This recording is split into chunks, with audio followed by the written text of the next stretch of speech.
In this video, we will provide an overview of the To-Do section within MemberInsight. The To-Do section is the area users will utilize to follow up with member feedback. At the top of the screen, we do have filter options. Users can choose what type of surveys they'd want to review for their to-do list items, and they can also specify location. Now, it's most likely that your club is set up as one location. However, for our training site, we do have multiple. So what you're going to do is go ahead and select your location, and then you can go ahead and narrow down by department if you like. So maybe I only want to see my spa to-do list items. Alternatively, we can go ahead and view all surveys and all locations. On the left-hand side, you do have a few more filter options. We can do a search. You can choose to only see promoters' passive versus detractor responses.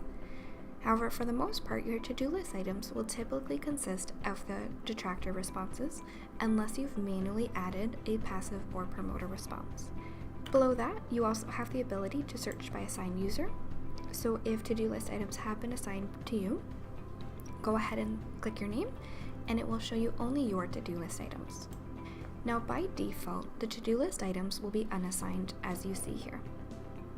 So it is optional if someone at the club who's overseeing the to-do list would like to assign these, or if you would like to go in yourself and assign these items.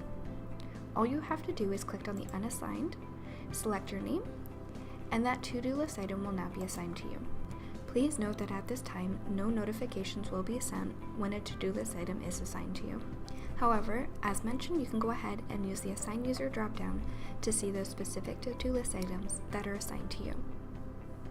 Now, after you have made at least one interaction with a to-do list item, that to-do list item will then automatically be assigned to you.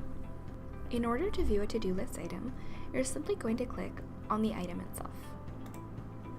A to-do list item will include the member's name, as well as the club name, and if it is a department survey they've responded to, it will indicate the department.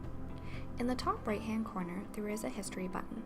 Clicking here will display all the past surveys that the member has responded to, including the date they've responded, the score they provided, and any feedback they've given. If the member has had any interactions, such as a club staff, contacting them, leaving a voicemail, or following up at the club, those will also be found within the History tab. Let's close out. You'll also notice that under Mike's picture, it says 0 interactions. We can see the number of interactions both within the to-do list as well as in the responses section. The number of interactions will be dependent on how many times you've reached out to that member. Also within a member's response, you'll notice that there are response tags, i.e. keywords that are pulled from a member's response, as seen below the member's feedback. For more information on response tags, please watch the video entitled Response Tags and Response Tag Groups. Now when it comes to following up with our members, we have a couple options. And we do encourage active feedback to your members, so we encourage speaking to them over the phone or directly in person, and avoiding that email communication. So one of your options is to use the call feature, which will provide the member's phone number directly on the screen for you. So let's say we tried to call the member, but they were unresponsive, so we left a voicemail. If you have had any interaction with the member, make sure you do insert your note here. So again, for example, we left our voicemail. Now when you're submitting that interaction, you have two options. We have failed attempt versus successful attempt. Now a failed attempt means that we were unsuccessful in following up with that member. If we hit the failed attempt button for a third time, the member will automatically be removed from the to-do list for us and will be considered a dropout.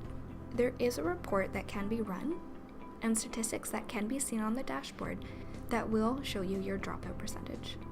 So for example, let's go ahead and click failed attempt. Notice now that my name has been populated for the assigned user. We can also see that we've had one interaction with Mike. So when I click back on that to-do list item and click over on that history button, we can see our interaction here.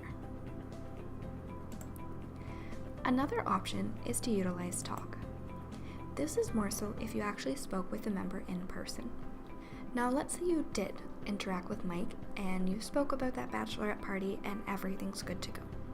Right? Make your note here and then go ahead and click Successful Attempt. Successful Attempt is to indicate that you've successfully followed up with this member. And once you click that button, the member will be removed from the to-do list and will be marked as a follow-up. So like with a dropout, you can pull a report on your follow-ups in your Reports tab and see statistics on the dashboard. Lastly is your email option. Now, as mentioned, we definitely encourage that active, either in person or over the phone, interaction with your members. Another reason we suggest not using email is because if you do use the email option, regardless if it's your first, second, or third interaction, it will automatically remove the member from the to-do list and mark them as a successful follow-up.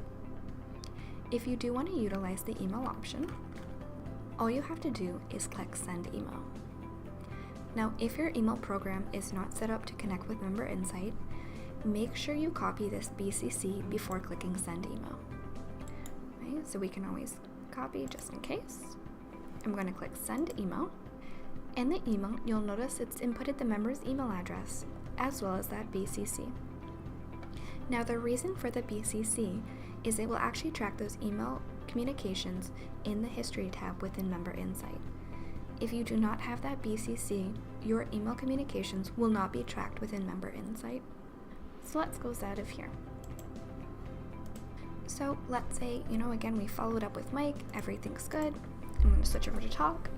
Okay, so we can say followed up with Mike, all is good. Of course, you could put a much more detailed response. I'm going to go ahead and mark Mike as a successful attempt, and notice that he is no longer on my to-do list. All completed to-do list items can be found both in the Responses and Reports tab, and that's how you go about managing your to-do list items.